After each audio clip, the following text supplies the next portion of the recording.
At the Barber Vintage Motorcycle Sports Museum in Birmingham, Alabama, one of the greatest chapters in motorcycling is being reconstructed.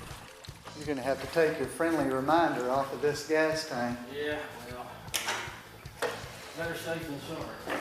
They are carefully assembling one of the rarest motorcycles in the world, a Britton.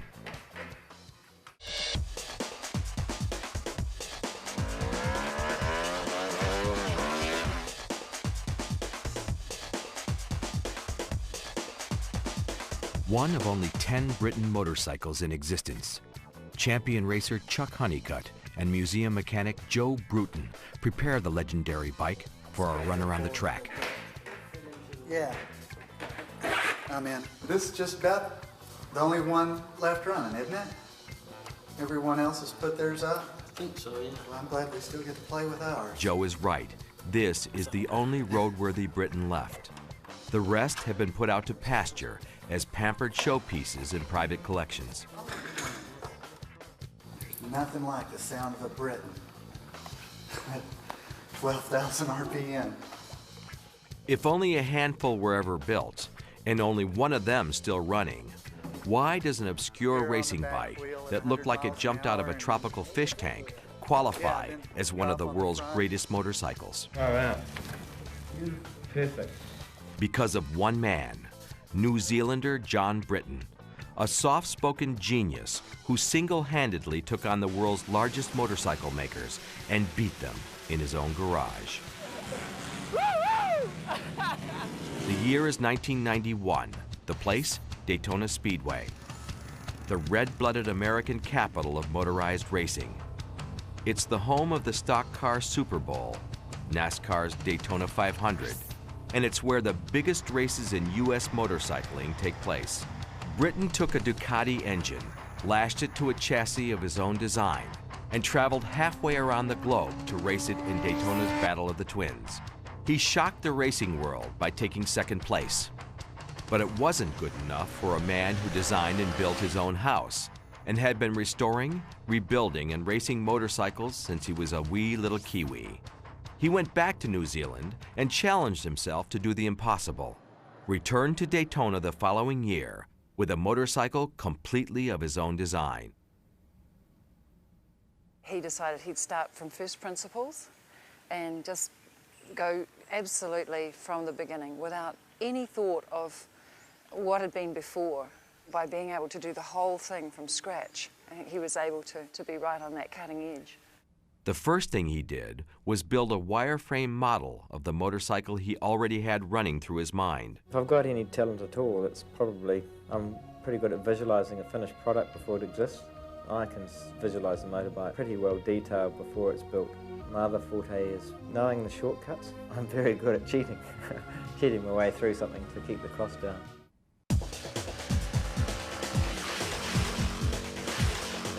Boy, body work with air going through it. I don't know of any other motorcycle that's been smart enough to do that.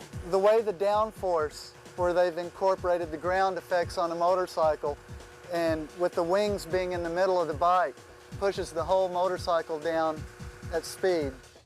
Aerodynamics was the key. Mostly ignored by other motorcycle manufacturers, Britton found design inspiration in the world of Formula One.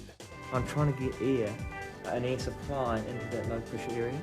So it's coming through that ducting there, through the radiator, cooling the engine, and then out into this low pressure area. Like their race cars, he would use airflow to keep his bike glued to the track. No one had ever done this before on a motorcycle. For John Britton, it was easy to break the rules. They were just like the nearest motorcycle factory, thousands of miles away. Necessity being the mother of John's invention, he made do with what was lying around. He cast the housing and other parts of the engine in his wife's kiln. I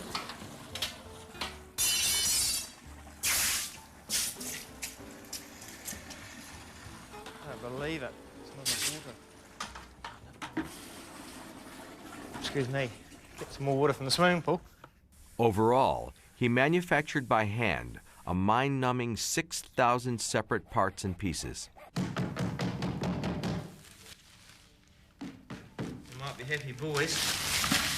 This represents like 4 months' work building these plugs. It's taken 4 months. I reckon it's doing bloody well. Carbon fibre all. For the frame, John went with a combination of steel and carbon fiber, which is extremely light and very strong. It was not, as he discovered, fireproof. Oh, interesting. Interesting concept. With 3 months until Daytona, the clock was beginning to tick a lot louder. Oh, just so far behind here, it's really freaking me out actually. Dangerously behind. It was always the last minute push. Things were never ready, 2 months in advance, the testing all done and all packed up and ready to go. It was always the night before. Sometimes they were still out on the track testing that last change he wanted to make. Finally, with D-Day 6 weeks away, a sleep-deprived, nerve-wracked John Britton prepared to watch his homegrown high-tech baby take its first racing steps. Test driver Chris Holder hit the throttle. Then the unimaginable occurred.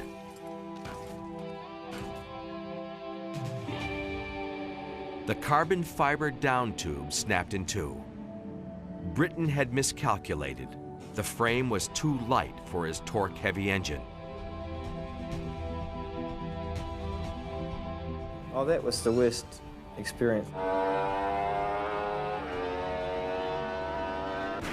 It was a devastating thing for me. I just about gave up. I had given up for 6 or 8 hours. I'd canned the whole project. Climbed back on the horse and kept on going, really. We felt, well, we'd come so far, and within a few weeks we had made a slightly safer version of what we'd designed, and we've had absolutely not a jot of problems with it ever since.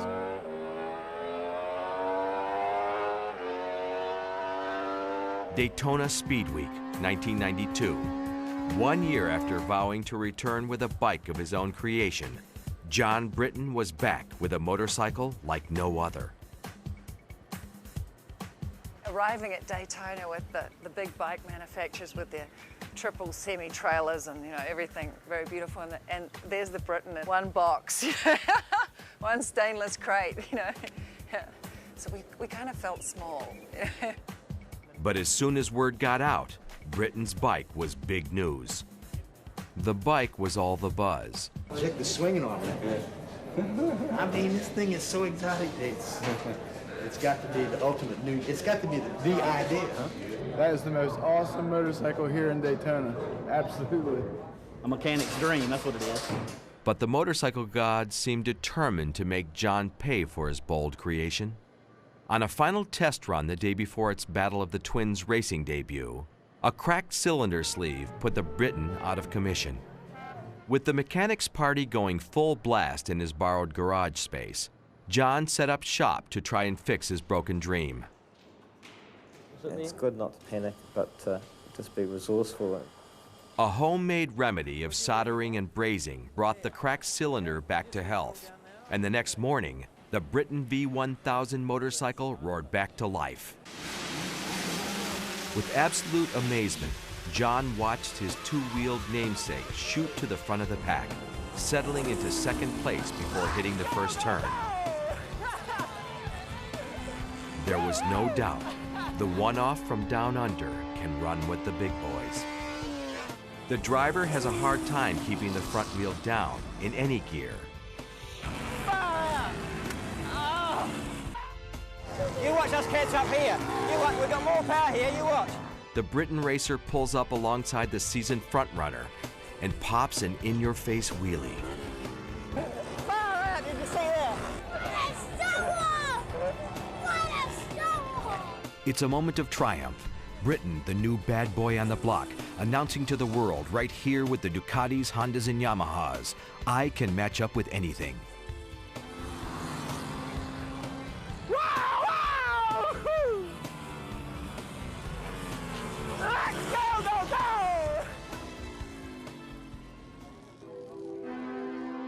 Then, on lap 16, silence. The motor dead and unresponsive.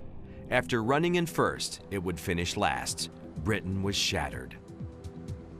What happened? Something broke down, Sammy. Yeah, that was very unfortunate. But we were trying things that were just so avant-garde, so untried and so brave at the time. It's incredibly fast, and I know John Britton's going to head back to New Zealand and build another... In the cruelest of all ironies, on a motorcycle with every part single-handedly designed, machined, and manufactured, it was a $5 battery cable bought at a local New Zealand hardware store that did him in. Thanks. Thanks very much. The setback proved to be temporary.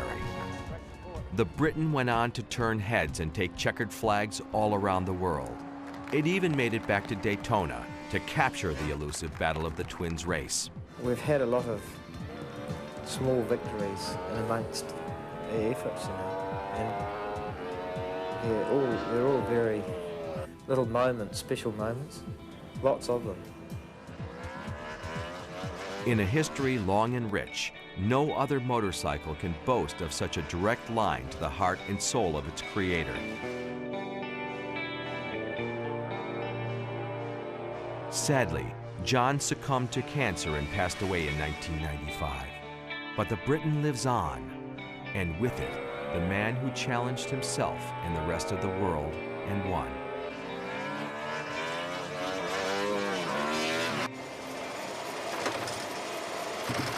He's got big shoes to fill. Riding something so irreplaceable, so awesome.